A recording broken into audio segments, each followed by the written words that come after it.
quelques religions.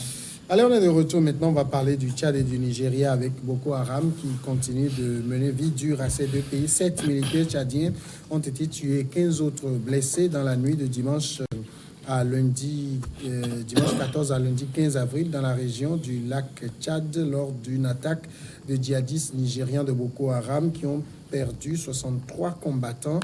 C'est ce qu'a déclaré le porte-parole de l'armée, le colonel Azem Bernandoa.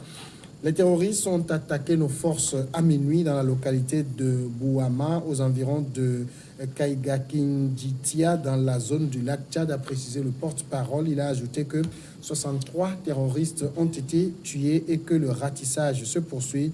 Le ministre tchadien de la Défense, Daoud Yahya Brahim, et le chef d'état-major des armées, Taher Erda, ont été dépêchés sur les lieux lundi pour évaluer la situation. Selon le colonel Azem, il faut préciser que la région du lac Tchad est le théâtre d'un regain d'attaques de groupes djihadistes nigérians. Fin mars, 23 soldats tchadiens avaient été tués dans l'attaque d'une base avancée sur la rive nord et la rive nord-est du lac. Georges Hérault, 15 militaires tués, 63 combattants de Boko Haram. Si on en fait 63, moi, ça veut dire que c'est tout un bataillon qu'on a envoyé que Boko Haram a envoyé pour l'attaque.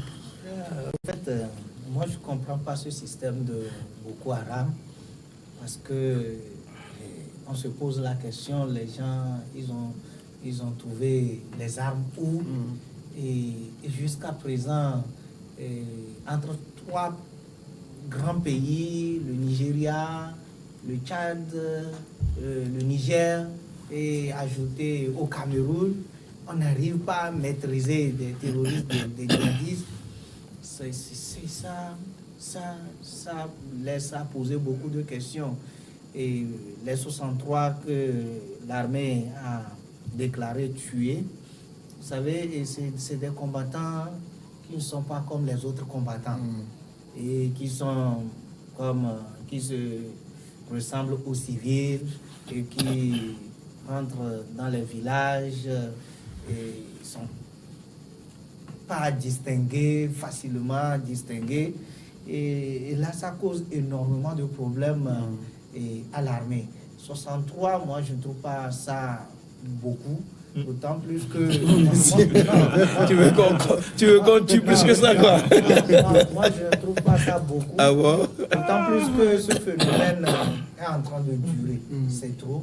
Et que s'ils ont la possibilité, pourquoi j'ai dit que je ne trouve pas ça beaucoup? Parce que si ils ont cette capacité de neutraliser Boko Haram, moi, je vais les féliciter. Parce que ça donne la peur.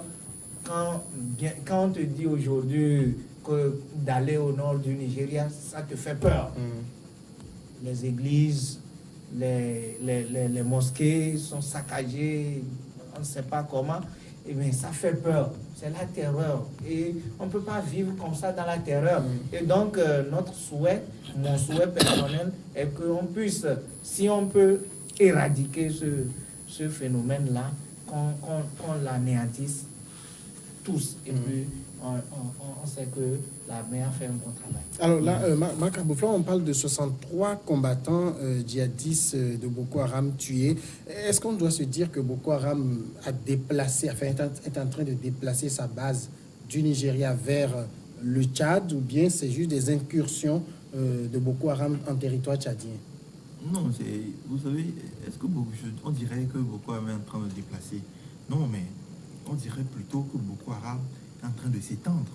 Il y a une expansion qui ne dit pas son nom. Pendant qu'on pensait que les 2 dernières années, comme il n'y a pas eu beaucoup d'attaques, c'était une accalmie ou un recul du groupe sous la pression militaire, on constate que le groupe a pris ce temps-là justement pour s'installer, pour pousser des racines un peu partout dans toute la zone nord, Nigeria, Cameroun et puis Tchad.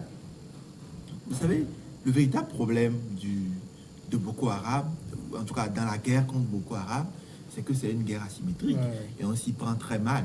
C'est vrai que c'est une guerre qui a besoin de moyens militaires, d'effectifs militaires. La preuve même, les Tchadiens sont les meilleurs militaires de toute l'Afrique, mais ils n'arrivent pas à venir à bout de Boko Haram pour une simple raison.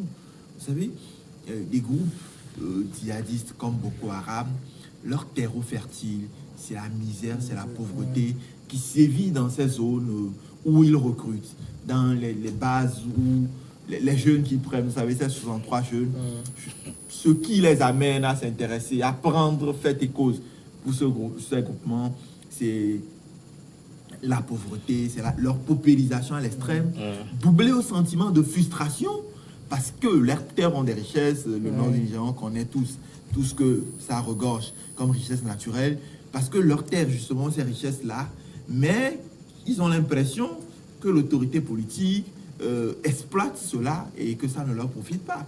C'est ça aussi, c'est ce travail-là, malheureusement, qu'on n'arrive pas à faire sur le djihadisme. Il ne suffit pas d'engager des militaires, ou en tout cas d'engager beaucoup plus de militaires dans la guerre contre Boko Haram, mais la guerre comme Boko Haram doit être une stratégie globale. Et pour que cette stratégie globale puisse aboutir, il faut prendre en compte aussi la lutte contre la pauvreté, l'éducation, parce que dans ces zones-là, justement, l'éducation moderne qu'on donne n'est pas développée, c'est plutôt les écoles coraniques, qui sont aussi des bases d'endoctrinement importantes à ce genre de mouvement djihadiste. Et donc, ce qu'il faut aujourd'hui, c'est que contre Boko Haram, qu'il n'y ait pas seulement la stratégie militaire, parce que comme le soulignait tout à l'heure Georges, on se pose une question fondamentale. Comment ces groupes djihadistes arrivent à s'approvisionner? Parce que non seulement ils ne contrôlent pas les ports, ils ne contrôlent pas de frontières, ils ne contrôlent pas de ports d'entrée importants. Ça voudrait dire aussi, et c'est ça le plus important dans la lutte, c'est qu'ils bénéficient de complicité à un niveau très élevé dans la hiérarchie des différents États qu'ils combattent. Et tant qu'on n'aura pas fait de la lutte contre Boko Haram une stratégie globale qui prenne en compte la lutte contre ces complices-là, qui prennent en compte la réduction des frustrations en créant de l'emploi, en créant des stratégies pour faire enrichir ces zones, je pense que Boko Haram va prospérer et dans 4, 5, 10 ans, on sera là à parler de beaucoup plus de morts que ces 63-là combattants qu'on a arrêtés, tués la dernière fois. Jérôme Soussou, 7 militaires tchadiens ont quand même été tués dans l'attaque menée avec 63 morts. 63 morts, c'est vrai que je trouve que c'est pas beaucoup, mais c'est quand même 63 morts. Est-ce qu'il faut dire aujourd'hui, puisque pour armer 63 personnes, je suppose qu'ils n'étaient pas 63, il faut des armements importants, des munitions importantes. Alors, revient la question, qui arme ce monde-là? Oui, mais la question, à mon avis, n'est pas aussi compliquée que ça. Vous voyez l'armement qu'utilise cette islamique Boko Haram, tout ce qu'ils utilisent pour venir sur le terrain. Vous savez que depuis un temps, ils ont occupé la région du Grand Lac. La région du lac composée du Cameroun, du Nigeria, du Niger et puis du Tchad. Et malgré tout ça, les armées africaines, les armées de ces pays-là n'arrivent pas à prendre le dessus de Boko Haram. C'est-à-dire, cela veut dire que l'armement dont dispose cette là peut-être plus sophistiqué, beaucoup plus technologique que ce que utilisent les armées de ces pays-là. Mais là où moi je trouve la chose un peu compliquée... Forcément quelqu'un qui les arme. Mais tout à fait, les grandes puissances, naturellement, ce sont elles qui fabriquent les armes là. Oui, mais ça passe par où pour tomber dans les mains de Boko Haram? Justement, c'est pour ça même que vous et Marc, vous parlez tout à l'heure de complicité. Naturellement, s'il n'y a pas de complicité, les militaires, les assaillants, les combattants là, de Boko Haram ne peuvent pas arriver. Vous voyez comment leur méthode d'action, vous voyez comment ils agissent. Ils viennent inaperçus, ils tapent, ils frappent, ils tuent beaucoup de personnes, ils se reculent. Et puis bon, les formats utilisés, ces armes, des armes de chasse. De chasse. Et ouais, malgré même l'appui de l'armée française à l'armée tchadienne, on n'arrive pas encore à bout de... Et depuis, pendant 10 ans, Boko Haram a fait déjà 27 000 morts en Afrique et plus de pratiquement 2 millions de déplacés. Vous voyez que c'est beaucoup, c'est lourd. Et depuis là, on n'arrive pas. 4 armées de 4 pays n'arrivent pas. plus le soutien de l'armée française n'arrive pas à venir à bout de... Cela veut dire qu'ils ont peut-être un grand soutien quelque part, d'abord qui les forme, qui les alimente en armement, qui leur donne de l'argent. Là aussi, il y a il y a blanchiment d'argent. Non seulement ces hommes doivent avoir des armes et tout, mais on doit les nourrir aussi. Pourquoi pas? C'est pour ça que je parlais de blanchiment d'argent, véhiculé, trafic de tout genre. Mais ils sont forts, ils sont forts. Et derrière, vous cultivez ou vous fouillez derrière, il doit y avoir forcément les grandes puissances. Puisque ce sont les grandes puissances qui fabriquent les armes. Elles ne vont pas fabriquer ces armes-là pour les voir pourrir quelque part. Il faudrait que des gens l'utilisent pour qu'eux, ils trouvent de l'argent pour en fabriquer davantage. Donc, il va falloir, en tout cas à mon avis, que tous les pays, tous les États africains aillent à la même école de lutte contre cette islamique. Alors moi, ça ressemble quand même à une sorte d'hypocrisie de lutte, parce que au même moment qu'on dit qu'on lutte, il y a d'autres qui arment ces mêmes personnes pour faire d'autres attaques. Exactement. Parce que moi, ce phénomène de Boko Haram, moi, je les condamne vivement.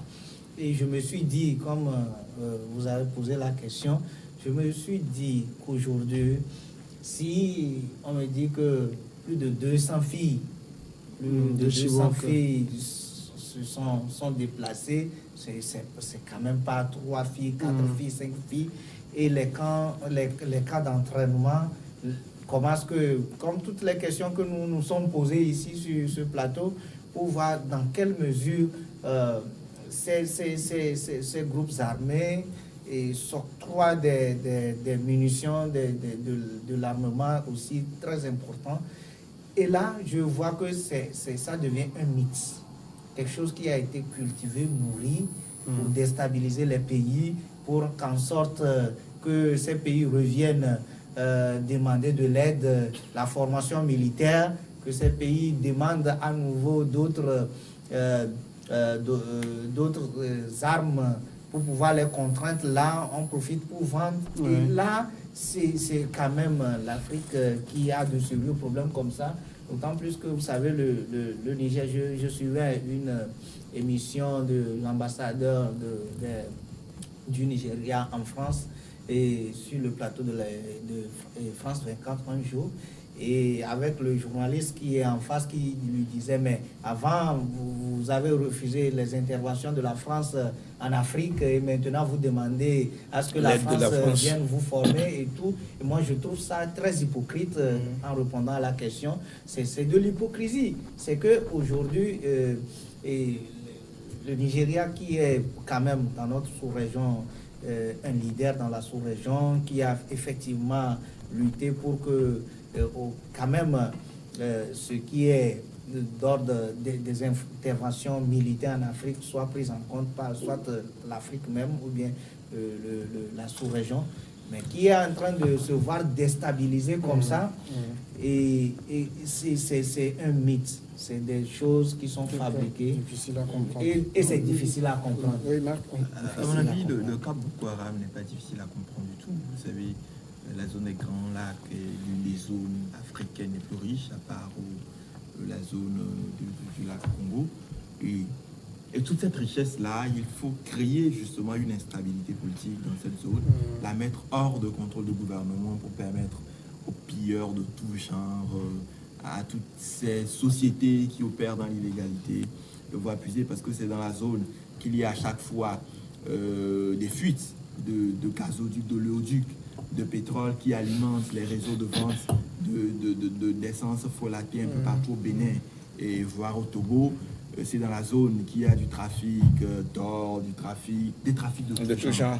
Et comme le soulignait tantôt Jérôme, il y a aussi le fait qu'il faut que les trafiquants d'armes, ceux qui vendent des grenades et tout, puissent les vendre. Il faut créer des terrains de conflit pour permettre justement... Quand on dit ça, ça me rappelle toujours la fameuse phrase de Barack Obama qui disait que mon pays fabrique des armes. S'il n'y a pas de guerre, comment je fais pour les vendre? On va marquer la pause, on revient après.